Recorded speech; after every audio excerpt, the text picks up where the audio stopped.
Whispers from the attic. The house stood at the edge of the forest, its windows like lifeless eyes staring into the abyss of tangled trees. For decades, it had been abandoned, shrouded in rumors of inexplicable happenings. When Claire inherited it from a distant relative, she dismissed the stories as small-town folklore and decided to move in. She needed a fresh start, a place where she could escape her tumultuous past. The first week was uneventful. Claire cleaned the dust-choked halls, painted over the peeling walls, and ignored the occasional creaks that echoed through the house.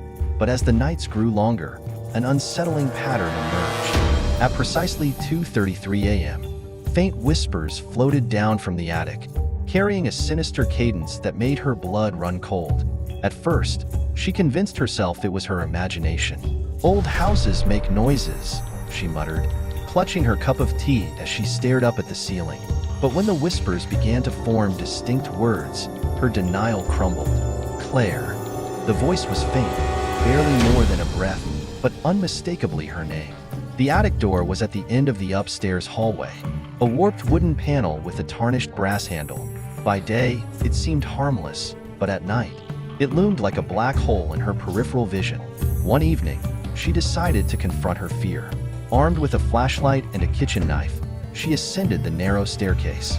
The attic was a cluttered mess of forgotten belongings, trunks, broken furniture, and faded photographs scattered across the floor. The air was thick with the scent of mildew and something metallic.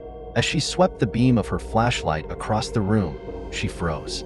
In the corner, a dusty rocking chair moved back and forth, its creaking hinges matching the rhythm of her pounding heart. "Who's there?" she demanded, her voice trembling. The chair stopped abruptly. A whisper snaked through the air. "You shouldn't be here."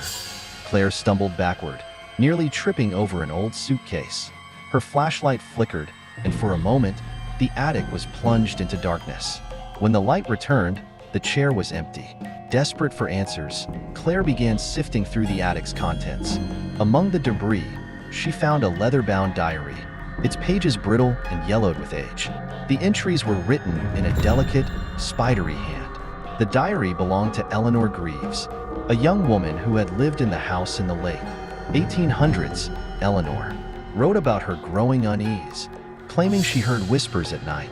She described how her family dismissed her fears until her younger brother vanished without a trace.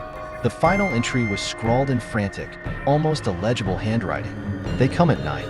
They want us to join them. I hear their voices calling from the attic.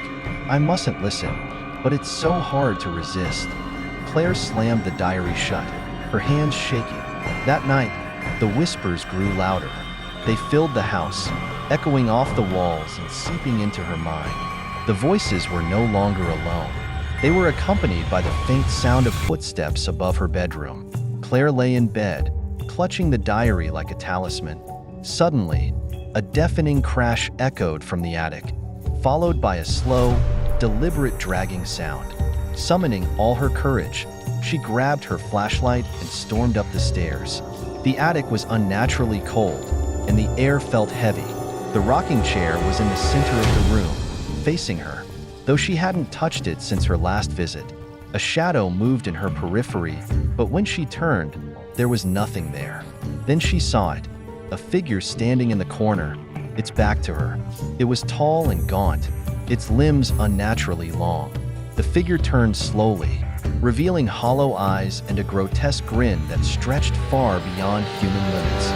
"Leave," it hissed, its voice a chorus of the whispers she had heard every night. Claire bolted down the stairs, slamming the attic door behind her. Determined to leave the house, Claire packed her belongings and booked a hotel room. But as she prepared to leave, the attic door creaked open on its own. The whispers spilled out, louder than ever, and the house seemed to groan as if it were alive. Her legs refused to move, as though an unseen force was holding her in place. From the shadows of the hallway, figures began to emerge, translucent, ghastly apparitions with hollow eyes and twisted mouths. They reached for her, their cold, skeletal hands brushing against her skin. "Stay with us," they chanted. "Join us," Claire screamed, breaking free from their grasp and fleeing into the night. The next morning, her car was found abandoned by the roadside, the keys still in the ignition. The townsfolk searched the house but found no sign of Claire. However, those who ventured into the attic claimed they heard whispers, soft and chilling, calling for someone named Claire. The house remains empty to this day, but locals say that if you listen closely on a quiet night, you can hear her screams mingling with the whispers from the attic.